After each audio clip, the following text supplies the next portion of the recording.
Good evening, residents of Everett, Washington. I'd like to call to order the Everett City Council meeting of February 12th, 2025. For more information on council meetings and how to participate, please visit everettwa.gov. For the record, Councilmember Fosse is participating remotely, and there she is. Clerk, please take the roll. Mayor Franklin, Here. Councilmember Zarlingo, Here. Councilmember Fosse, Here. Councilmember Bader, Here. Councilmember Ryan, Here. Councilmember Vogely, Here. Councilmember Tui, Here. President Schwab. Here. At this time, I'd like Councilmember Bader to lead us in the Pledge of Allegiance.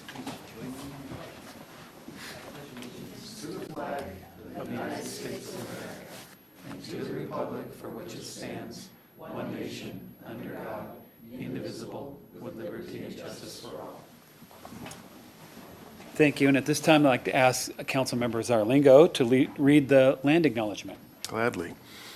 The Everett City Council wishes to acknowledge the original inhabitants of this place, the Stohoche people, and their successors, the Tulalip tribes. Since time immemorial, they've hunted, fished, gathered on, and taken care of these lands and waters. We respect their sovereignty, their right to self-determination, and honor their sacred spiritual connection with the land and the water. We will strive to be honest about our past mistakes and bring about a future that includes their people, stories, and voices to form a more just and equitable society. Thank you. And to begin with, we're going to move item number 10 from consent items to action items. And we'll address that before item number 13. So it will be first on the agenda for action items. So we'll be moving item number 10 from consent items to action items. Thank you. On to old business. Do I hear a motion to approve the minutes for February 5th, 2025? Councilmember Ryan moves approval. Second. Motion and second is made. Clerk, please take the roll. Vice President Zarlingo, Yes. Councilmember Fosse, Yes. Councilmember Bader, Yes. Councilmember Ryan, Yes. Councilmember Vogely, Yes. Councilmember Tui, Yes. President Schwab. Yes. Good evening, Mayor. Good evening, Council President, Council and Community. First, I'm excited to get the update from our newly formed Everett Chamber this evening. Great to see you in the audience, Wendy, and look forward to hearing more about the good work, but I've been hearing lots in the community, lots of buzz around it, so thank you for being here. Next, I want to recognize and thank our city team members, our homelessness response coordinator, Ben Breeden. He was instrumental in getting an additional cold weather shelter for 30 beds open through a partnership with VOA and Our Lady of Hope Church. I'm very grateful for Ben's work as well as our entire community support team who continue to care for our most vulnerable residents every day. And regarding Hope and Wellness, I want to again express how important and necessary Hope and Wellness's services are for our community. As a city, we continue to balance that work with the needs and concerns of our businesses and the importance of creating and maintaining a vibrant downtown. Councilmembers Tui and Ryan joined me and our staff team and met with Jasmine a couple weeks ago as she shared her concerns around the complexity of other sites. And I wanted to let council know that I've directed staff to extend the code enforcement deadline of occupancy in that space to April 30th. That was the request of her attorneys originally. Our team is looking at viable locations and paths for funding, and I know they look forward to digging into that, those possible options with Jasmine at the next meeting. Next, I have a few appointments to present to council for your concurrence to our boards and commissions. To the Cultural Arts Commission, I'm looking to appoint Shaina Langley to position 4 for a term expiring 12/31/2027. To the Historical Commission, Angela DiFilippo, position 3, term expiring 12/31/2027. Brady Begin, position 4, term expiring 12/31/2028. And Robert Barron, position 9, term expiring 12/31/2030. And lastly, to the Planning Commission, Aaron Rutledge, position 6, term expiring 12/31/2030. Todd Welch, position 7, term expiring 12/31/2030. And Charles Atkins, alternate, term expiring 6/30/2025 due to closing out the alternative positions on the Planning Commission. And so we just need your concurrence for those appointments this evening. Thank you much. Do I have a motion? Councilor Ryan gladly moves the appointment of all those wonderful individuals. Seconded. Okay, a motion and seconds are made. Any discussion? Okay. Clerk, please take the roll. Vice President Zarlingo, Yes. Councilmember Fosse, Yes. Councilmember Bader, Yes. Councilmember Ryan, Yes. Councilmember Vogely, Yes. Councilmember Tui, Yes. President Schwab. Yes.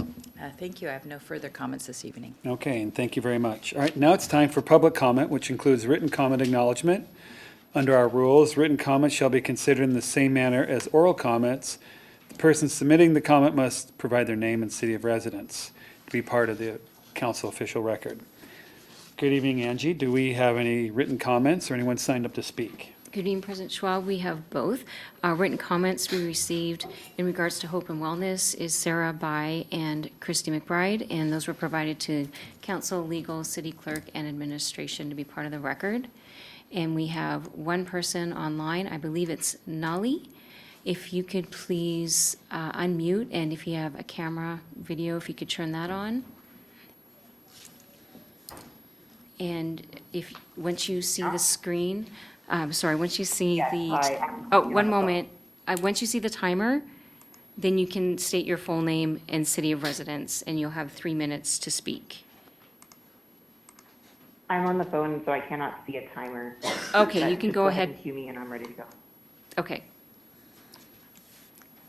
Go ahead. Thank you. Nolly McCartney Adesto. I'm from Everett, Washington.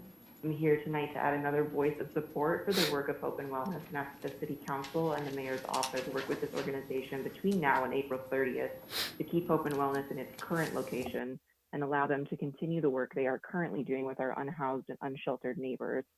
I also have a letter from one of those neighbors passed along from Jasmine at Hope and Wellness. I'm going to read the letter now.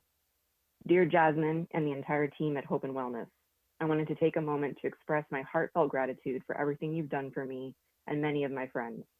What you do is very much appreciated, and I know it isn't easy. Your support, guidance, and compassion have made a significant impact on my journey, and I'm forever grateful. Jasmine, your friendship and encouragement have been a constant source of inspiration for me. Your kindness and empathy are a shining example of what it means to become a better person through recovery. To the entire team at Hope and Wellness, your dedication to helping others is truly miraculous. The work you do is making a real difference in the lives of many of those you touch, and I feel fortunate to have been a part of it. Thank you for creating a safe and nurturing environment where I could grow and heal. Even if ever so slowly, your placement in my life has planted seeds of positive thoughts. Your expertise, wisdom, and unwavering support have helped me navigate challenging times, and I'm so grateful to have you all in my life. Please know that I appreciate everything you do, and I'm honored to have had the opportunity to be part of the Hope and Wellness community. With deep gratitude and appreciation. The letter is anonymous. That's all my comments.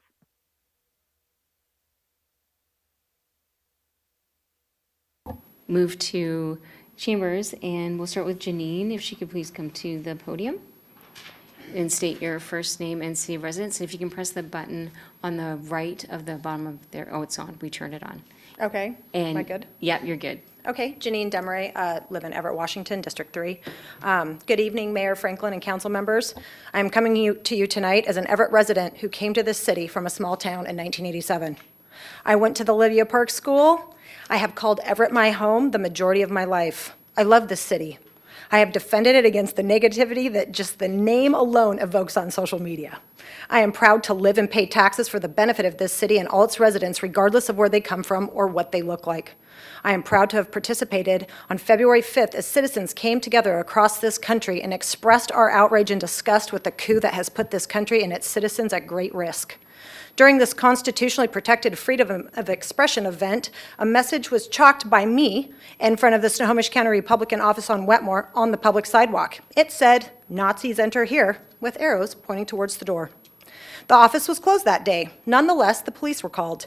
During my interaction with the police, they were very unhappy with my message. My constitutionally protected right to display that message was promptly removed. They said it was hateful. I can understand why that word is upsetting. It's the reason it's chalked on the sidewalk to begin with. All of this is upsetting and uncomfortable. Many people are being confronted with the reality of theirs and others' beliefs, and it will continue to impact our daily lives until this unfortunate repeat of history has its ending. The police play an integral role in our community, and I am glad that they are here. The balance of police actions and maintaining and growing community trust cannot be more important now and in the days to come. It makes their job easier when we can trust them. So how do we bridge this gap? The gap that compelled me and people like me all over, not just our country, but this world, to protest this rise in fascism, versus the people that cannot accept the reality and in fact want to wash it away because words on a sidewalk were more offensive than a Nazi salute that we all saw Republican President Trump do at it, or happen at his inauguration. While it's uncomfortable, it's also undeniable. World War II historians and journalists that wrote about this salute days after it was done, the ultimate dog whistle broadcast around the world instantly. There is a 49-minute episode from a series called War Stories on YouTube.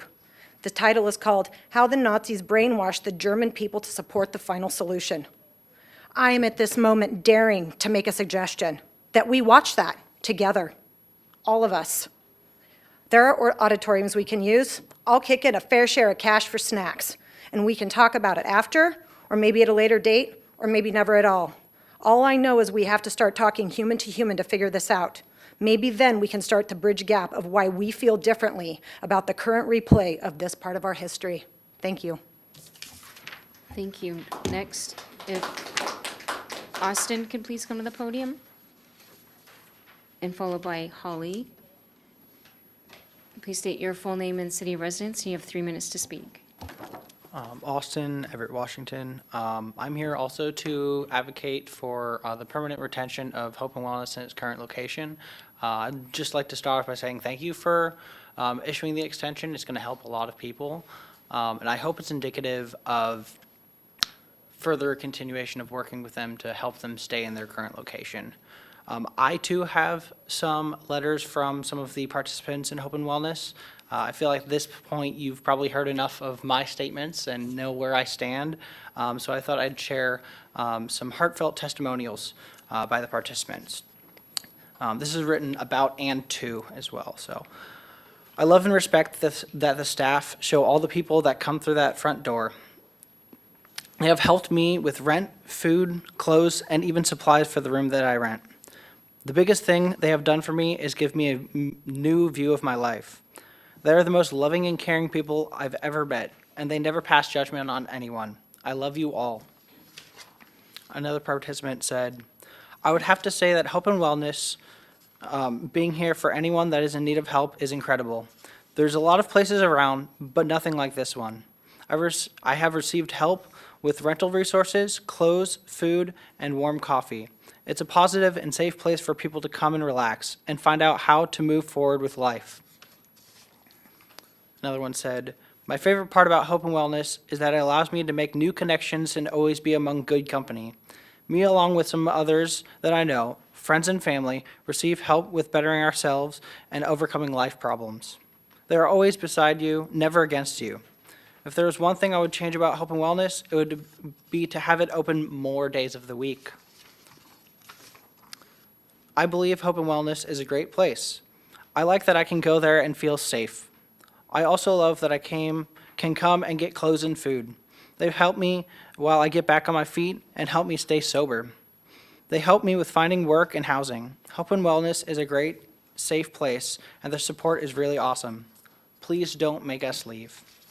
I just spoke with Jasmine today, received some letters. I also have some letters, and in lieu of time, I can't read the remainder of them, but support from EMTs, nearby business owners, lawyers, people from all walks of life that recognize Hope and Wellness as an essential part of our community, and they all want Hope and Wellness to stay where it's at. It's a major accessibility concern. A lot of these people have already pretty tumultuous lives, and Hope and Wellness is a place of stability, and uprooting them while they're in the middle of recovery is just going to set hundreds of people back. So thank you for your time, and thank you for granting the extension. I would hope it would continue indefinitely. Thank you. Thank you. Next, Holly, followed by Rachel. Please state your full name and city of residence. You have 3 minutes to speak.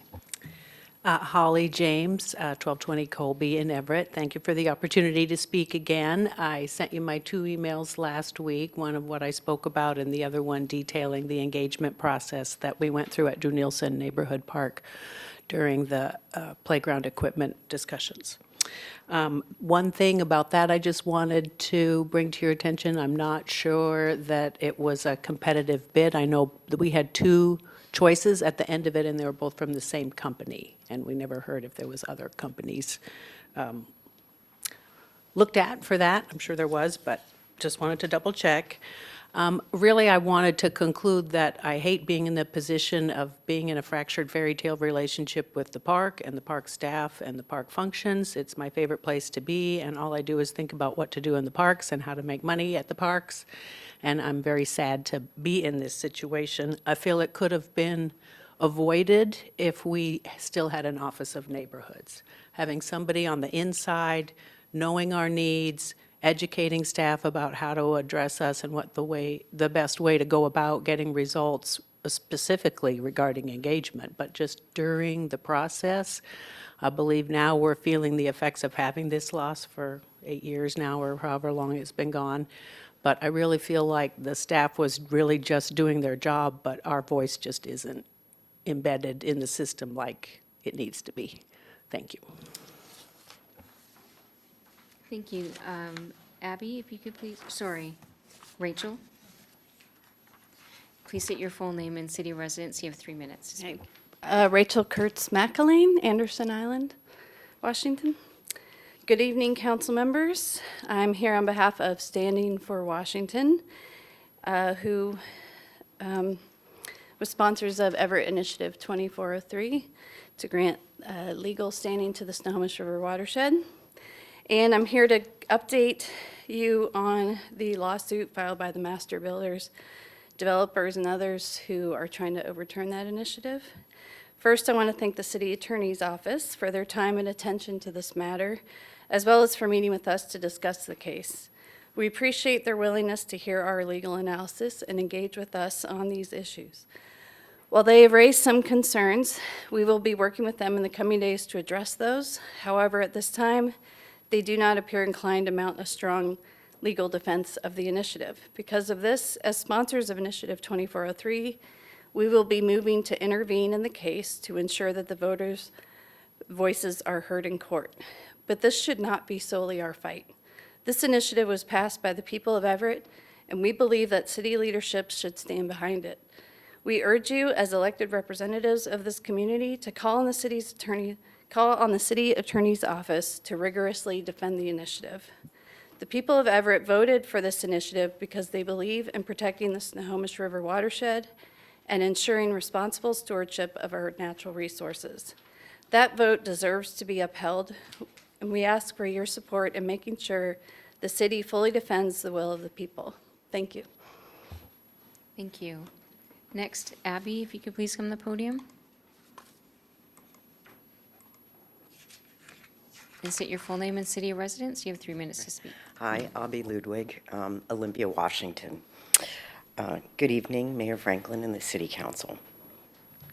I'm the Executive Director of Standing for Washington. We were the sponsors of 2403.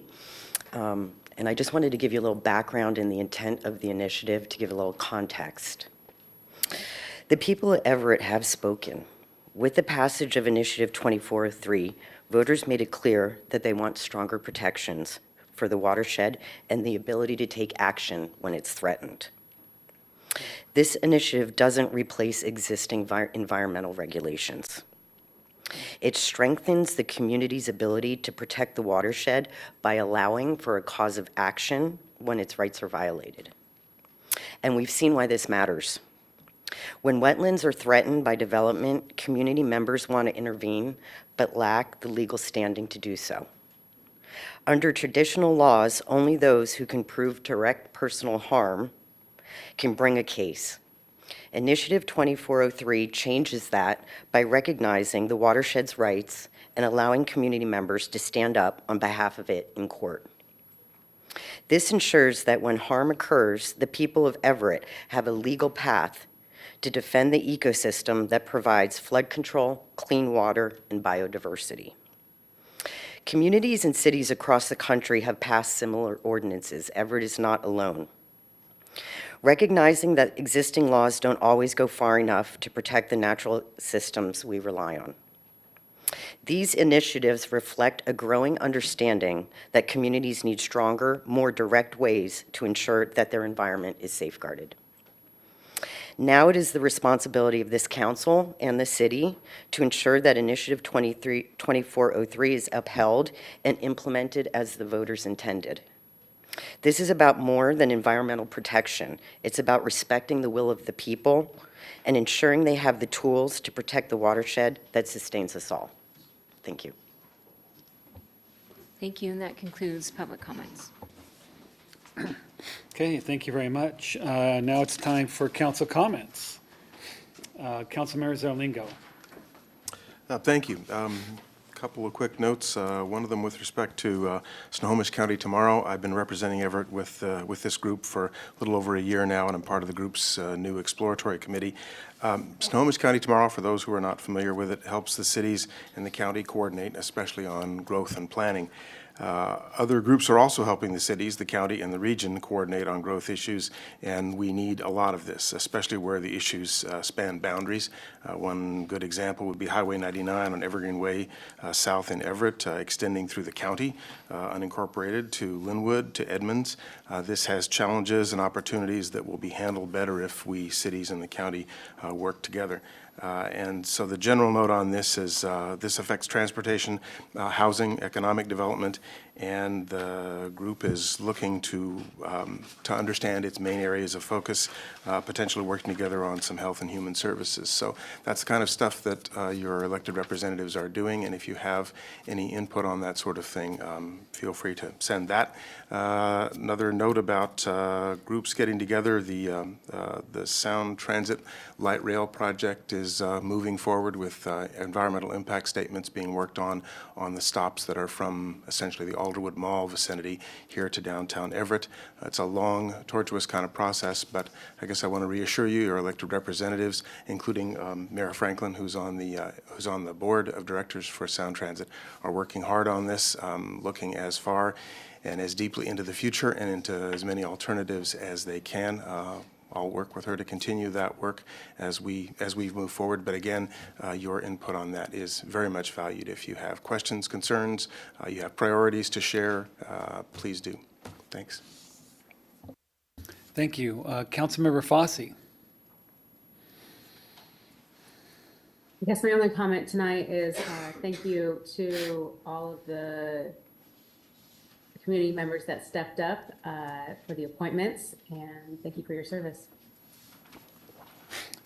Thank you. Councilmember Bader. Yeah, just real quick, last week attended Puget Sound Regional Council Growth Management Policy Board. We had a legislative update. I think we've heard some similar things here from our lobbyists, and also approved 3 more cities for their growth plan certifications, so that's moving along. And then last night attended the Riverside neighborhood meeting where we had a nice presentation from city staff on urban forests, and great help from the police as well for being there too, as they are in many neighborhoods, to give us their report. And that's all I've got. Thank you.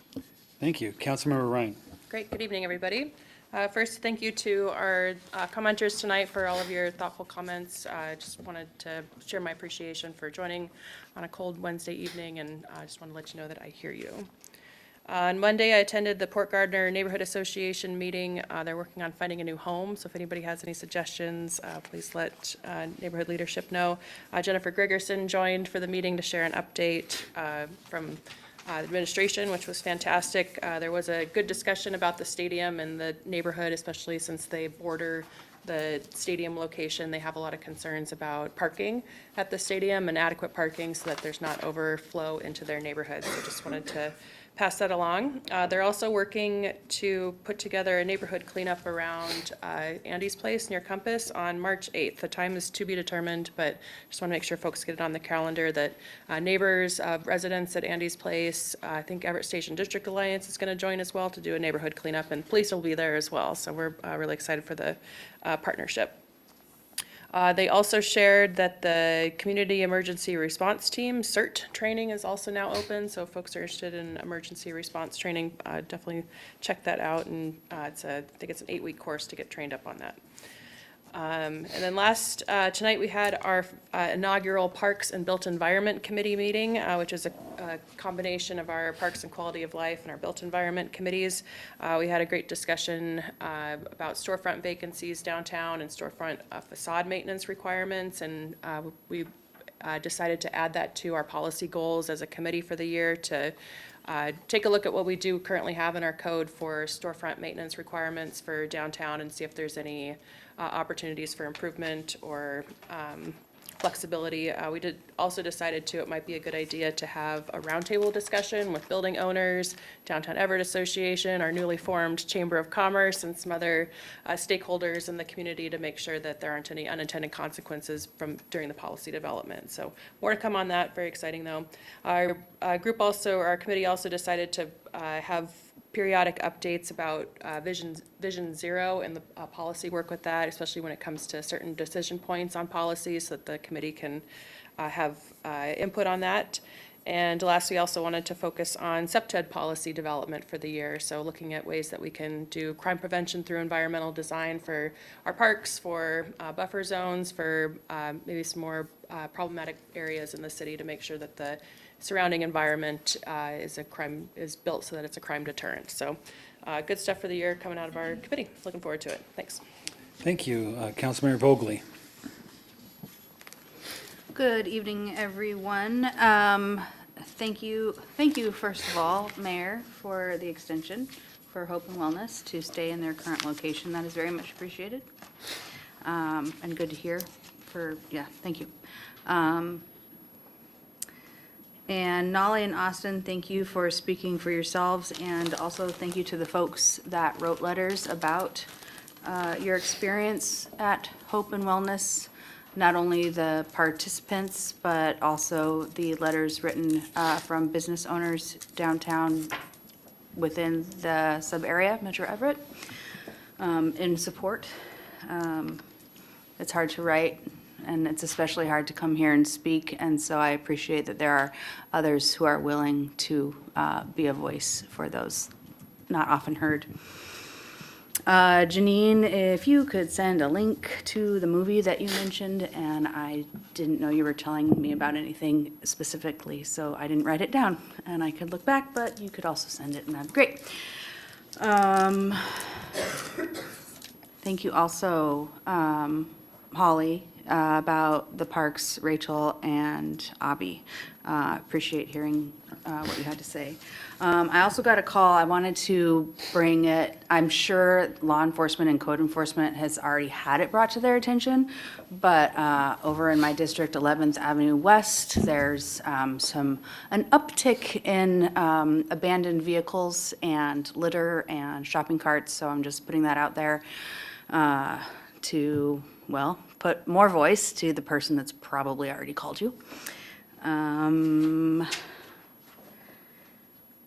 think that is all. Have a wonderful evening. Thank you. Councilmember Tui. Yeah, I don't have too much tonight to report, but I do want to thank everybody that came this evening and the letters that we've received this week. Appreciate you guys all coming down and speaking. So just want to thank you. That's it. Thank you, and I too appreciate your feedback and bearing the cold weather to be here. Also, I just want to recognize the South Forest Park Neighborhood Group met last night, and Scott Pattison from the mayor's office came and did a great job. A lot of discussion about the sports stadium, of course, and a lot of discussion about the budget and why the city council did not promote it enough, which was an interesting point of view. Thank you for that. So moving on to administration. Hello, Jennifer. I don't have anything tonight. Okay. How about our city attorney, deputy city attorney? No comment, no executive session. Thank you. Okay, thank you very much. Okay, so we'll move on to our consent items. We have consent items 1 through 9, because 10's been moved before you. So do I hear a motion? Councilmember Bader, so moves. Second the motion. Okay, motion and second's been made for items, consent items 1 through 9. Clerk, please take the roll. Vice President Zerlingo? Yes. Councilmember Fosse? Yes. Councilmember Bader? Yes. Councilmember Ryan? Yes. Councilmember Vogely? Yes. Councilmember Tui? Yes. President Schwab? Yes. Okay, we'll move on to item number 11. It's a briefing from the newly formed Everett Chamber of Commerce. And Tyler Chisholm, our placemaking manager, will come up here, and then we'll hear from him and then Wendy Poischbeg in just a second.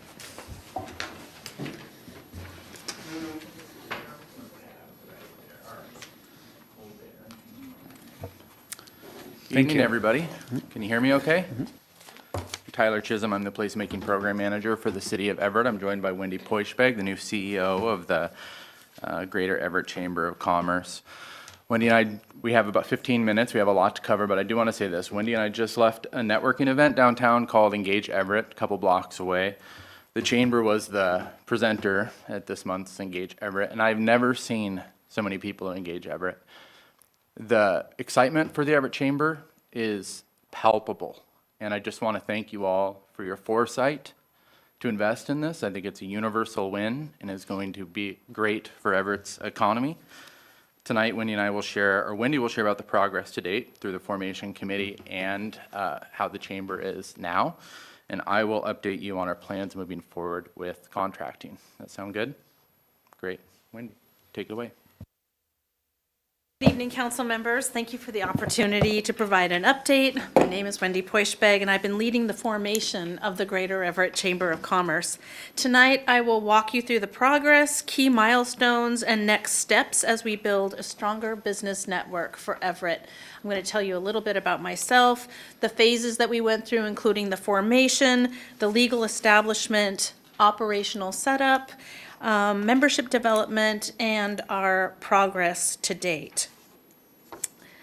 I was brought on as a contractor to lead the formation of the chamber. My background combines experience in entrepreneurship, public leadership, and economic development to ensure the chamber is built strategically. I started my career as a small business owner. You may not know that I opened a coffee house on Hewitt Avenue when I was 22 years old, and I had no business opening a business. But that experience has given me firsthand insight into the challenges that entrepreneurs face, and that perspective continues to shape my approach today. With over 30 years in government, I've led economic development and community initiatives across local and county government.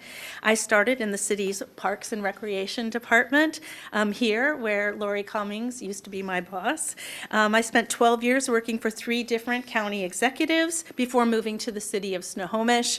These experiences gave me a deep understanding of how to connect business with public resources. And I'm the former CEO of Economic Alliance, Snohomish County. I have worked to strengthen business advocacy and industry growth. That experience ensures that the chamber is built with a strategic foundation that effectively can serve the Everett business community. The chamber is not new to Everett. It has a long-standing history of supporting local business. As many of you know, it was founded in 1892. It played a key role in shaping Everett's economy. And to put that in perspective, the Boeing Company didn't arrive until 51 years later. In 2012, a merger combined the Greater Everett Chamber, or the Everett Area Chamber, the South County Chamber, and the Snohomish County Economic Development Council to form the Economic Alliance. At its merger, there were 750 members. And now we're revitalizing that legacy to ensure Everett businesses have a strong voice and a dedicated support system once again.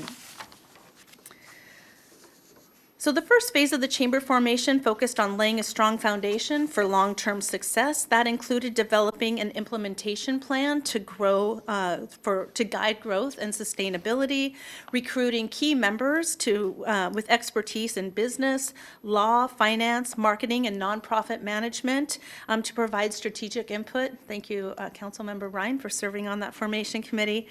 We worked to define the mission and vision to recommend to the future board, ensuring alignment with Everett's economic landscape and designed a membership structure that would deliver real value and meet the diverse business needs of the community. Our mission defines the purpose and impact of the chamber. These statements serve as our guiding principles, ensuring everything we do from advocacy and programming is aligned with the needs of the Everett business and the Everett business community. Once the legal establishment was set, the next step was once the foundation was set, the next step was ensuring that the chamber had a strong legal and governance framework. We defined board roles, leadership responsibilities, and decision-making processes. We secured the 501c6 nonprofit status, the UBI numbers, and all the permits that were necessary to operate. We created a 3-year operational budget that's sustainable and a sustainable financial plan to guide growth. And we established bylaws, conflicts of interest policies, and defined best practices. Next, we worked on the operational setup. With the legal framework in place, we focused on the key operational systems to support our long-term growth, and that included in the financial, setting up banking, payment processing, and financial systems, building that online presence, launching the website and the social media to engage the business community, and that included branding that was done by one of our formation committee members, Angelique Ashton from the Everett Mall. We implemented bookkeeping and financial tracking tools for transparency, and we also managed a new CRM system that would allow us to have communication and engagement efficiently under one source. Our next phase was membership development. We actively engaged the business community to join and be part of the Chamber's growth by establishing a wait list. We developed marketing materials, creating branded content and outreach materials. We hosted info sessions, providing opportunities for businesses to provide that feedback, so we had the best formation possible. And we developed a seamless system to welcome and integrate new board members with an onboarding process. Our formation committee defined our pillars, and what that looks like was community engagement would be first and foremost, business resources and advocacy, and then they asked us to focus on tourism and placemaking. They were very clear that they didn't want the Everett Chamber to be a recreation of the Everett or the Economic Alliance Snohomish County, and they wanted a clear delineation between the two, and they recognized that any chamber is going to have economic development at its core, but they said international business attraction isn't your job, that's EASC's job, and that you should focus on business retention and expansion here in Everett. Our tiers, we have 5 tiers, our lowest being $100, and that is for our burgeoning entrepreneurship. Think college students and very, very micro business. Next, the partner level at $500, and I won't go through all of the benefits, but they are robust. The Catalyst at $1,500. Our Visionary is for corporate members. We start that about $10,000, and that's for our large corporations that have a little more to give in order for us to be able to offer a less price for the others. In just 1 month, we've secured 100 members. Actually, 110, folks. I'm pretty excited today. It was a good day. And I haven't even looked at what happened after Engage Everett. That's 100. My goal is to have 400 by the end of the year. We represent over 10,160 business licenses. I don't think that that's a big stretch. I think about, 13 years ago that the Everett Chamber had 750 members, and I believe that we'll get back there. Our board development, currently we have an invitation to serve on the board right now. Rich White is serving as our president from the Boeing Company. John Carswell from Apex Everett is our vice president. And Sharon Gomez Pasquale is serving as our secretary and treasurer. They are obviously leaders in this community. We've tapped other members and to serve as well, some members that expressed interest from our formation committee, and we're currently interviewing and inviting new members to serve on the board as we speak. Our budget right now is about 44% is made up of our membership revenue. We also, a city grant will be making up another 40%, and then our events and sponsorship are another 10%. In the future, we're working on workshops, training, fees for service.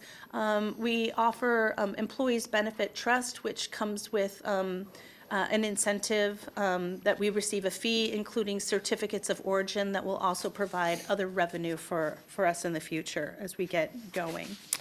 I'd like to invite you to some upcoming events. We have a women's network that we have next Tuesday at Obsidian Beer Hall. We have 50 tickets already sold for that. Our Lunch and Learn at Apex featuring Craig Scottdahl from Scottdahl Real Estate and Lisa Lefevre from the Port of Everett on the 19th. It is sold out. We thought that we might be able to get some additional chairs. We are at capacity, which is a good problem to have. I think we're going to have to move it upstairs in the future. That is 140 tickets, which is very exciting. Our Latin X Network is on the 25th. That is at the Corner Convention Center. And I just want to express that our Hispanic community has come out, and what they told me and our formation committee was, if you show up for us, we will show up for you. Make sure all of our materials are in Spanish. Make sure that you are, deeply investing, and we are putting forth the work on that. And then we have a Kickstart Morning Mingle. That's a free event once a month for our community, our members, or folks that are not members, just to come in, have a no-cost, low-barrier ways to meet their next client. I'll be focusing on membership recruitment and engagement in order to grow our business network, and enhancing our offering to provide better value for our members, strengthening our voice to key issues. I joined Economic Alliance just yesterday in Olympia. Thank you, Mayor Franklin, for the ticket. So I can be able to go and advocate on behalf. And again, that's just another example of a great partnership without redundancy. And then building strategic collaborations. We're also increasing our visibility and brand awareness, launching signature events that can help engage the community, securing additional funding through sponsorships, and ensuring accountability and measuring our impact so we know that we're doing a great job. We're off to a strong start, and with significant momentum in membership growth, advocacy, and business engagement. With the continued partnership with the city, which I'm incredibly grateful for, we will meet our ambitious goals and create lasting economic impact. I'm going to kick it over to Tyler, but then I'm happy to answer any questions that you might have. Just wanted to anecdotally share that when I was mapping out the project roadmap for the chamber formation, I thought we would get done with that work in May of 2025. And so I just want to acknowledge the hard work of the private sector and the nonprofit sector and Wendy to get the chamber set up. I'm just impressed by how nimble and dedicated folks have been in the sponsorship and in-kind support that you've received. My presentation looks much more Soviet than Wendy's, so you'll have to forgive me. But I'm going to update on our next steps and how we plan to contract and formalize our partnership with the chamber. So we looked at a couple different options. One was either a grant agreement or a professional services agreement. I worked with our legal department and determined that what is best practice and what most governments do is a professional services agreement. So that's the path that we're taking. The agreement that we put together is kind of modeled after the agreement that the county has with EASC. So there's some similarities. And what it is the Greater Everett Chamber is participating in economic development work with the city of Everett, with the city of Everett being the beneficiary. Economic development work is in our work plan. It's a priority, and also it's a community need as it was defined in our consolidated planning. The scope of work will have 5 main areas: business outreach, events and programming, marketing and promotions, advocacy, and providing technical assistance to businesses. The contract term will go through the end of this year with an optional 1-year extension. When the contract is signed, there'll be an annual work plan that is due from the chamber, and that work plan will integrate and become part of the scope of work. The chamber will provide quarterly reports to staff, and there's an optional annual briefing to City Council. The funding for 2025 will be $290,000 distributed quarterly. The fourth quarter, it will be an annual report and fiscal summary. And then termination and renewal, the city does have discretion to terminate the contract at any point if the chamber is not delivering on the scope of work. The option, we also can extend the contract for an additional year for $240,000. And the chamber, if we do terminate the contract, but we don't anticipate that happening because of all the success the chamber is having, the chamber will, of course, be compensated for work done up to that point. And then last, I'll just close with some performance tracking metrics. I know this was something that Mr. Bader had asked about when we were initially having these conversations about the city investing in a chamber of commerce. And the chamber will report quarterly, as I said, some kind of key metrics, event attendance, marketing reach and impact, number of businesses that they've engaged with and served, success stories and testimonials, but also membership growth and financials. And then the city oversight, there'll be a city staff member that serves in an ex officio capacity on the board. There's monthly board meetings where we review financials. We'll be responsible for contract management and accountability and adherence to the scope of work, and then also reviewing those quarterly performance reports to ensure that deliverables are met. And with that, just want to thank all of you and see if you have any questions. Councilmember Ryan? Great, thank you so much for the presentation. Tyler, can you please clarify where the funding is coming from? The funding is coming from a COVID recovery resolution. Specifically, I don't have the resolution in front of me, but it's COVID recovery funds, not general fund. Great, thank you. Thank you so much for the presentation. I served on the formation committee as the council liaison, and it moved at breakneck speed, which I am not used to as a government employee. So we're in good hands with Wendy. I'm really glad that you were appointed to be the director, and I look forward to the good stuff coming down the pike. So thank you so much. Thank you. Okay, any other questions, comments? Councilmember Zarlingo. Well, just one testimonial. I attended the first event for this, and it was a real palpable source of energy. It was clear that the business community was starved for this kind of thing, really needs this and benefits this. And to avoid any conflict of interest, I'm buying my own tickets on this. But I, thankfully, before they sold out, purchased a ticket for Craig Scottdall's talk, and I'm looking forward to seeing that. So I think you're definitely on the right track, and my experience with it has aligned with that real well. Appreciate that. Good job getting your ticket early. Okay, well, thank you very much for the presentation. Thank you. Thanks for the opportunity. Just want to clarify that the contract will come to council next week. Thanks, everybody. Thank you. Thank you very much. Okay, that concludes with item number 11. Our next item is number 12, briefing and proposed action item. I'll read this into the record for the first time. Item 12, Council Bill 2501-11, first reading. Adopt an ordinance amending Chapter 20.08 Everett Municipal Code relating to noise control. Third and final reading, February 26, 2025. Good evening, Hill Kamen from Legal, and I'm going to give you an overview of the ordinance that we're presenting. Many of you have already received this overview. It was briefed to two separate subcommittees earlier this year and late last year.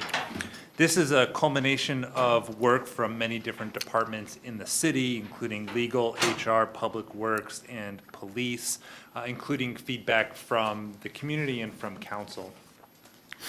The big changes from the prior ordinance in this proposed ordinance are that it moves noise enforcement from HR to code enforcement. It distinguishes noise that is episodic versus ongoing. A lot of these changes are to make enforcement of it easier for the people who are charged with that. There are several areas of state law that changed since the last time the council looked at this ordinance, so we've incorporated those changes into this, including a change to how the phrase plainly audible is defined.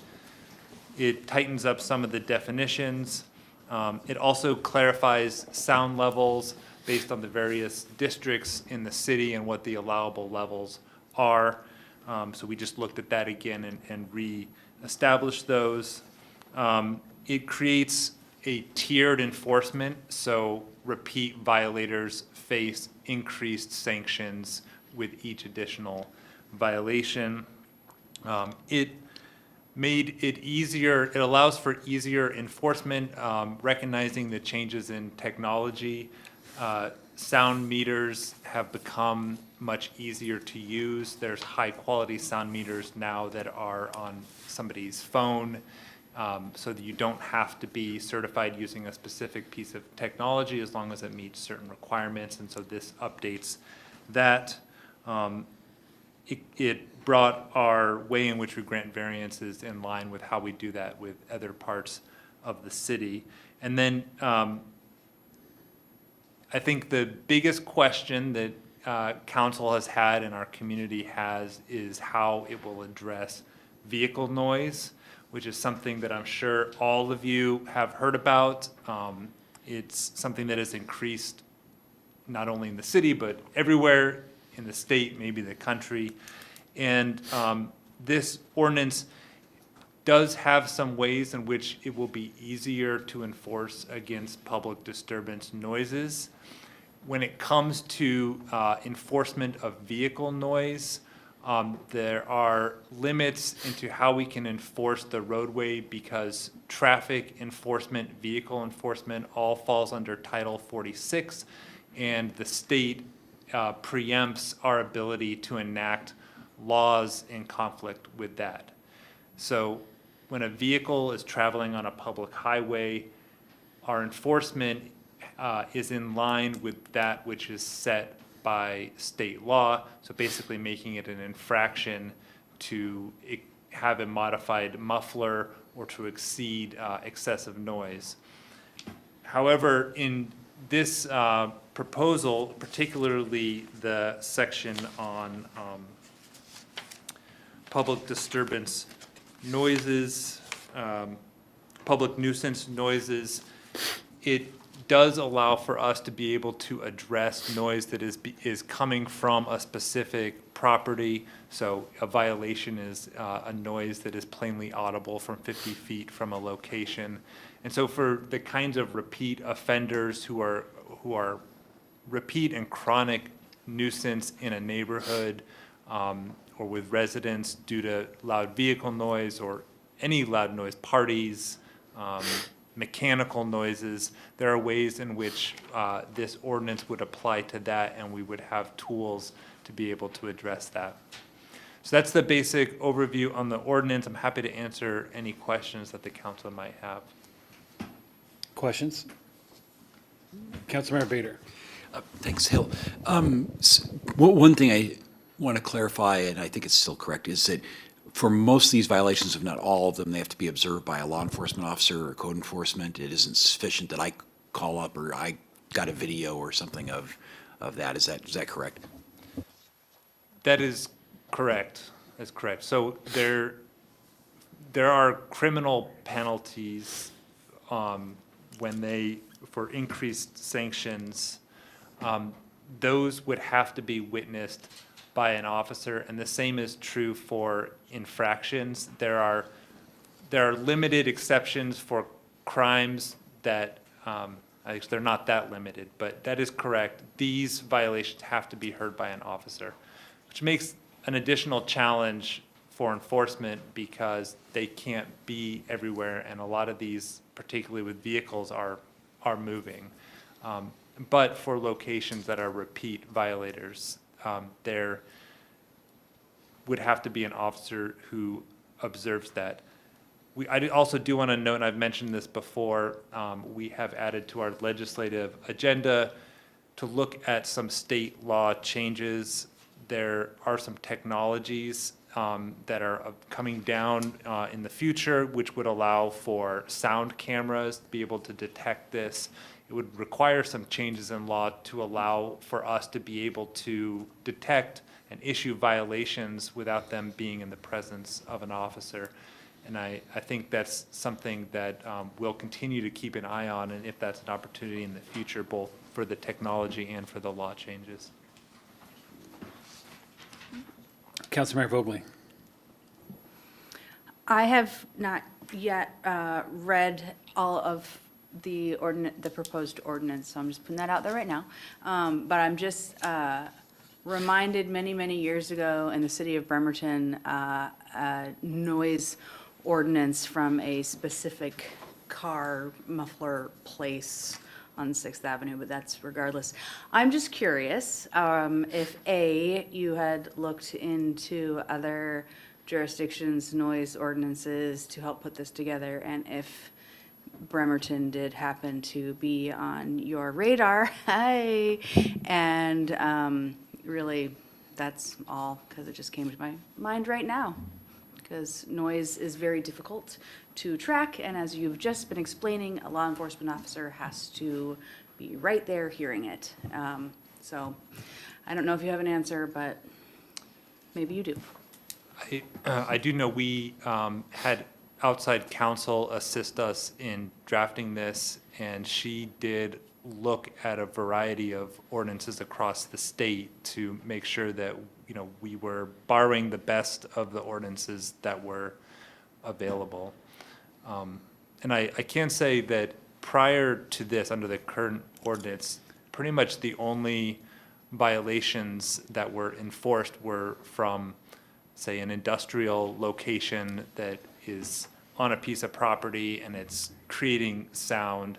It didn't have the same, I think this gives us more tools than we have previously, but we're still, limited to, for officers responding to them having to go and respond to that.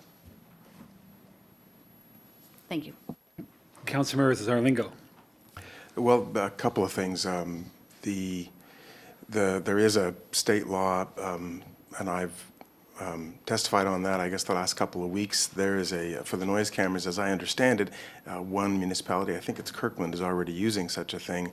Although if I get that correctly, they are using it to study, but they aren't able to issue any sort of violations on that. So that would be an infraction, like a traffic infraction as well. And I've read through the ordinance once already, but I need to go through more to come up with more questions. But one of them is that it sounds like in some cases this could be a noise violation if observed by an officer, but in some cases it could be a modified exhaust violation. Those two different kind of forks for that kind of violation. Have I got that correct? That's correct. There is a state law that is in the traffic code for modified exhaust. So if you modify your exhaust so that it emits sound greater than the stock exhaust, that would be a violation of the traffic code.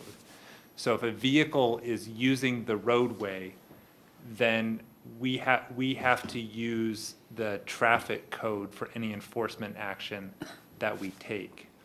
But when you look through this and you go to the public nuisance section, and it describes repeated vehicle noise, it is talking about noise coming from a property. And so it's going to be noise that can be identified from a vehicle that is associated with a property that isn't necessarily using the roadway. And so how that will work in practice, I think it's going to be effective for those chronic violators who the neighbor says, every morning at 4 a.m., my neighbor gets in his car and he starts his engine and the muffler, makes this terrible sound and wakes us all up. It's not going to be able to cover, that car that's driving down the street and that you hear, but you don't know where it's associated, it's passing through. That would be in the traffic code. This would be for that property where it's known and it's known where the vehicle is and it's causing the same people the same problems. But I'm thinking then, does it mean then, I'm not sure if the exhaust needs to be a traffic violation, and how could you ever write a violation for a modified exhaust then, if it has to be a noise violation? Maybe I misunderstood what you were saying that way. I mean, so the scenario that we're all familiar with is you're at the edge of a street and someone's driving by with not just loud, but ridiculously loud exhaust that is clearly meant to be that loud, is both a noise problem and an obviously modified exhaust. Is it possible only to write a violation then on the noise as a traffic violation? And if not possible in that case to write a violation on the exhaust, then why would you ever write a violation on the exhaust? I think I understand your question, that is it an equipment violation when they're driving down the street, or is it a noise violation that could be enforced under this code? Am I getting that right? Yes, because if it only can be written as a noise violation, how would you ever write one on a modified exhaust? Right. So I think the modified exhaust section of Title 46, the traffic code, is written to address the noise that comes from the modified exhaust. Okay. So it really is targeted at that particular problem. So that would be, if a vehicle is moving on the roadway, we would be limited to addressing it through that statute because of the state preemption for regulating vehicles. I don't believe that this would be able to apply as a noise violation using this ordinance. And if I haven't addressed that properly, I'm happy to. I need to read through this some more myself and clarify the scenarios. I think that's progress for me. I'll do more of my own homework on that before I. Yeah, and I'll be available, Okay. anytime you have a question to answer that or look Thank into it. Councilmember Ryan. Thank you, thanks, Al. So section 080 addresses motor vehicle noise and mufflers and exhaust system. Section A shares that it's unlawful for any person to operate any motor vehicle upon any public highway that's not at all times equipped with an exhaust system, blah, blah. So since it designates public highways specifically, does that mean residential streets are an okay place for people with modified exhausts to operate a vehicle? Public highway would include all residential streets. So that just means a public roadway. It doesn't, Okay. It's not limited to highway. Okay, all right, just wanted to clarify that. And I recall when we did a briefing during our committee meeting that there was a provision where it was talking about how a person had to be using a handheld device in order to record the decibel levels for sound. And then we had discussed about how that section would be a good place to embed provisions for the future for when the robots take over and and there's automated sound detection equipment available at some point in the future that could replace a person holding a handheld device. Did that get included? That did not get included, and I don't know that it would make sense to try to anticipate what regulations or statutes the state might promulgate and ahead of when they do that, as opposed to bringing back an amendment at the time so that we don't get sideways. If we try and guess now as to what that might look like, we would probably have to come back anyway and bring it in line with whatever state law changes that happened. And I do think the sections on measuring were related to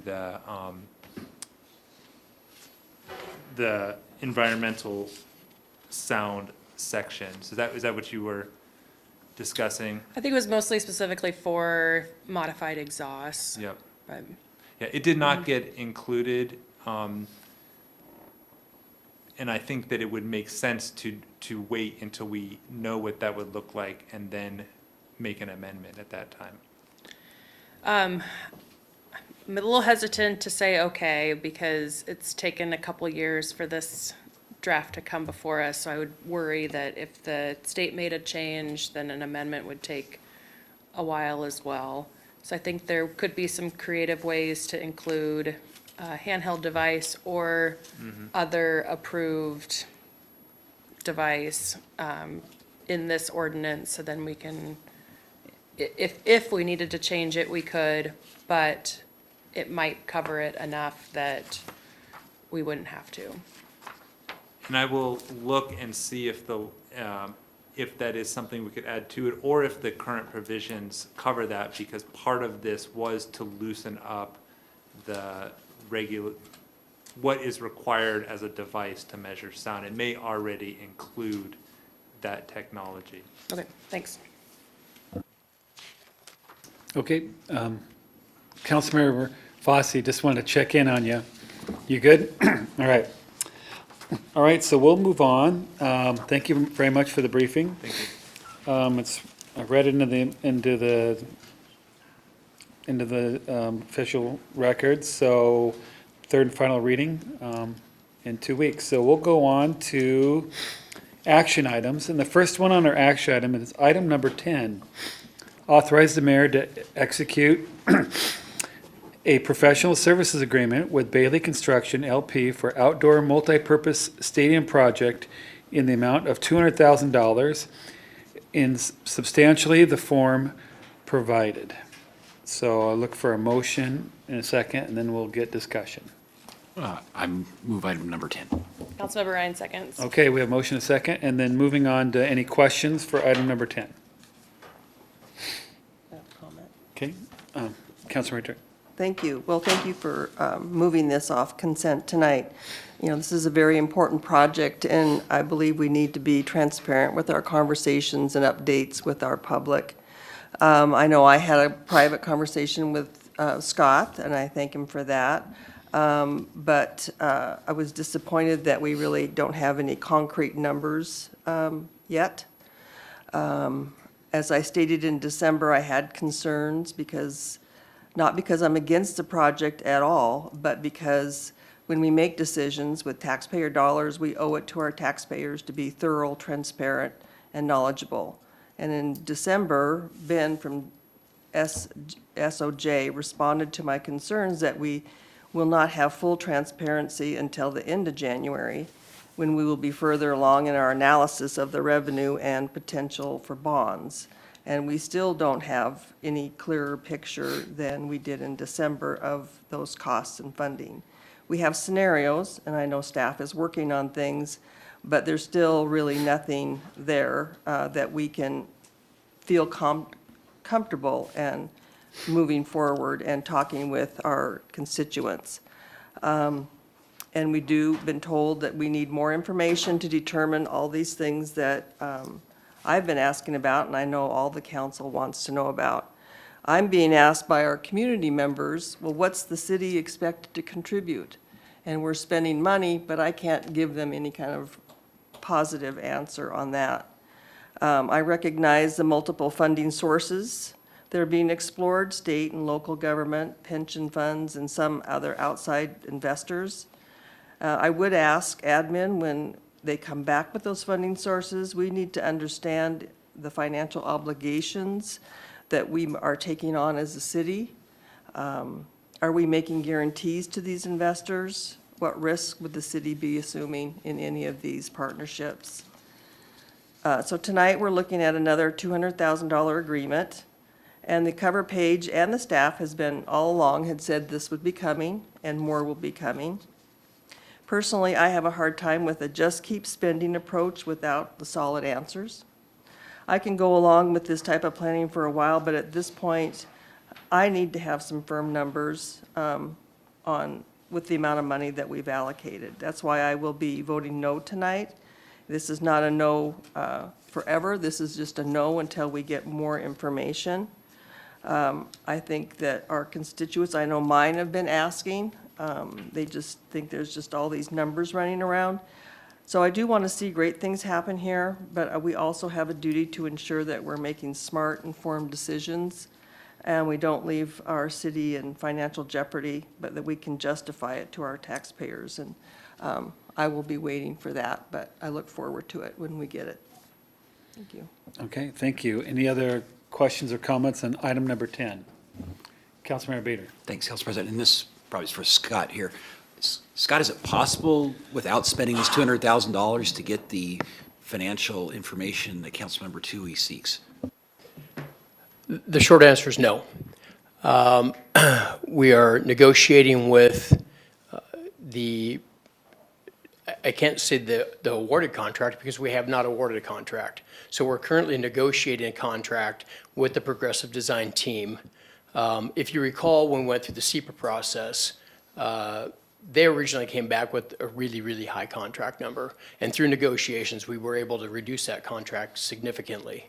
We're currently doing the same work with the Progressive Design Build team. So in an effort to save as much money and to create the best contract for this project without holding the project up, we're asking for a PSA of $200,000 to keep the momentum of this project moving forward while we negotiate the best contract in the city's interest.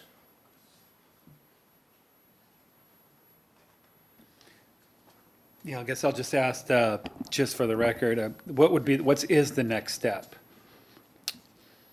Like, Well- when will you come back for us? What will you come back with at the next round? Yeah, so this contract would likely buy us 6 to 8 weeks worth of work. And while that work's being done, I would anticipate probably late March coming back with a full contract and asking you to award the contract to the Progressive Design Build team. Councilmember Vogely. And then that will come with the types of numbers that Councilmember Toohey is describing? Correct. Those are the numbers that we talked about in December.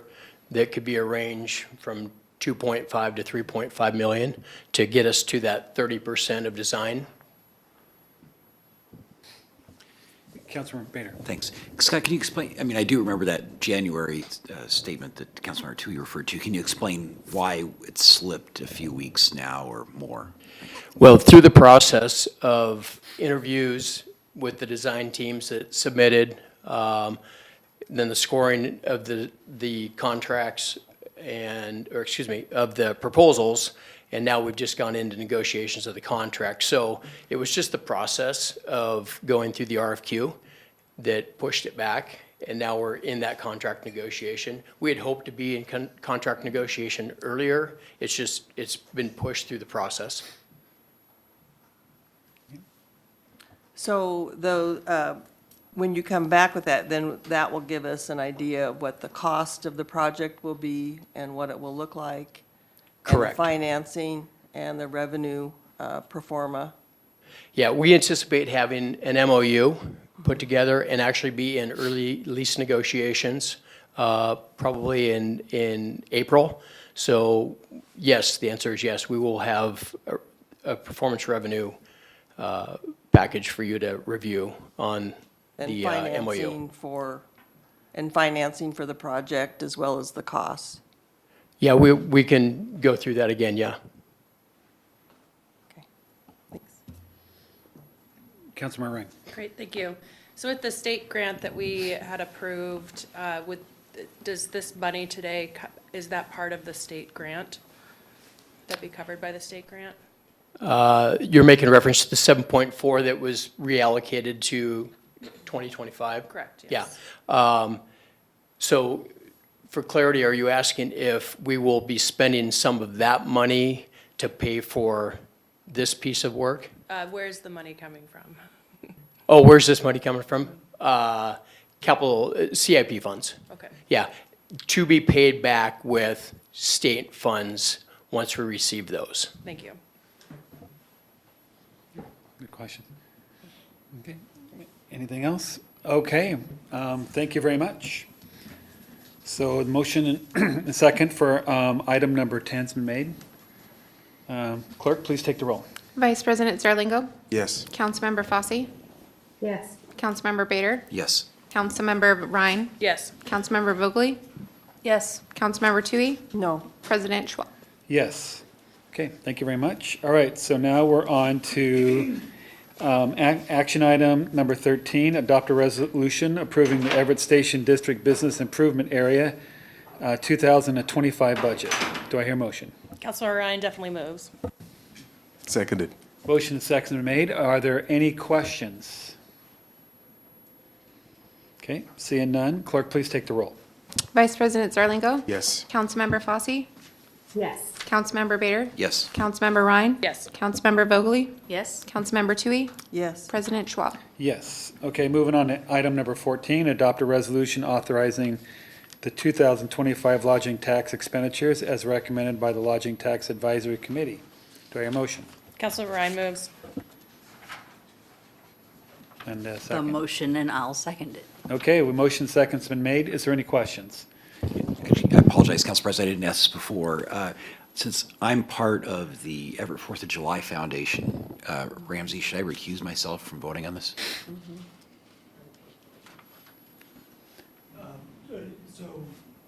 I think they're awarded 6,500 if I... Yeah, probably. I mean, Okay. Yeah, that's the thank you for, safest thing to do. and thank you for your transparency, and I believe you, can he stay in the room? Yeah. Yeah, I think- Yeah, thank you. It's- Sorry, I it's- didn't mean to kick you out. He kicked himself out. Somebody can get it. Nope, just kidding. Just want to make sure everybody knew that the legal advice was, yeah, probably. It's Well, not I'll be clear. clear, you don't have to, but it's just better. Yeah, Because no, it it's- doesn't impact his salary or Yeah, anything. he doesn't have any actual financial interest in it. It's a volunteer position. And it's not like he doesn't control the organization, so it's probably not necessary, but it's safest to do it and, you know. Okay, thank you. So Good yeah, point. probably. Okay, so we are on item number 14. We have a motion and a second. Comment? And we have comment? Yep. Okay, Thank you. Councilor Ryan. I served as the chair of the Lodging Tax Advisory Committee this year, which was a wonderful experience. Really great team, led by Kari Kwas and Tyler Chisholm, helped with staff support for the group. And it was a tough year, not going to lie. There was a number of constraints on our lodging tax fund that was available. So I forgot to write down last year's total number, but I think it was over $500,000 in grants that were available last year. But this year, there were $278,000 available for grants, and the money comes from an additional fee for folks who stay overnight at the different lodging spaces around town. So we worked our way through the applications. There were $800,000 in asks for across all 26 applications, but we only had enough to award for $278,000. 8 of the 26 applications were completely not funded because due to limitations, which is about 25% of the total number of applications. However, most of the applications that weren't funded had asked for marketing money, and our tourism promotion area, which is a function of the county, is flushed with funds for marketing. So Tyler graciously offered to help people navigate the application system for TPA funds. I enjoyed going through the list of applications with the group. We have some really fun stuff coming to Everett this summer, including a breakdancing competition, which I'm particularly excited about. But just wanted to say congratulations to the folks that were awarded the money, and there's good stuff to come this year for City of Everett. Thanks. Councilmember Bulkley. I just wanted two things. I love giving this money so that we can have nice things. And I just noticed that there was a change in provider to Fisherman's Village Music Festival from Everett Music Initiative to Snohomish County Music Project, and I don't know what that means. I don't know how that should, I don't know if it should be discussed here and now, but it was just an interesting tidbit of information that I noticed, and that's my comment, but it looks like Tyler may have something to say about it. I apologize. It was a comment and not a question, but Snohomish County Music Project is the fiscal sponsor for Everett Music Initiative. And that's a recent, like, last 2 years? I don't Scenario? know exactly when that, but it's been a number of years. Yeah, same board people. Okay, thank you. Okay. No further comment. Clerk, please take the roll. Vice President Zarlingo? Yes. Councilmember Fosse? Yes. Councilmember Bader? Excused. Councilmember Ryan? Yes. Councilmember Vogely? Yes. Councilmember Tui? Yes. President Schwab? Yes. Okay, now we're moving on. Thank you very much. Now we're moving on to item number 15, Council Bill 2501-08, third and final reading, adopt an ordinance creating a special improvements project entitled Animal Shelter High-Vat Controls Update. Do I hear a motion? So moved. Second, Motion and seconds been made. Any questions? should Okay. we wait? Do you want to wait for Councilmember Bader before we vote? I think he's coming back. Oh.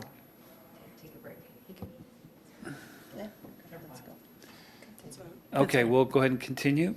Clerk, please take the roll. Vice President Zarlingo? Yes. Councilmember Fosse? Yes. Councilmember Bader? Excused? Councilmember Ryan? Yes. Councilmember Vogely? Yes. Councilmember Tui? Yes. President Schwab? Yes. Okay, moving on to Council Bill, item number 16, Council Bill 2501-09, third and final reading, adopt an ordinance creating a special improvements project entitled 36th Street CSO Storage and Regulator Modifications and repealing the ordinance number 3902-22. Do I hear a motion? So moved. Second. Motion seconds been made. Any questions? Okay, clerk, please take the roll. Vice President Zarlingo? Yes. Councilmember Fosse? Yes. Councilmember Bader? Yes. Councilmember Ryan? Yes. Councilmember Vogely? Yes. Councilmember Tui? Yes. President Schwab?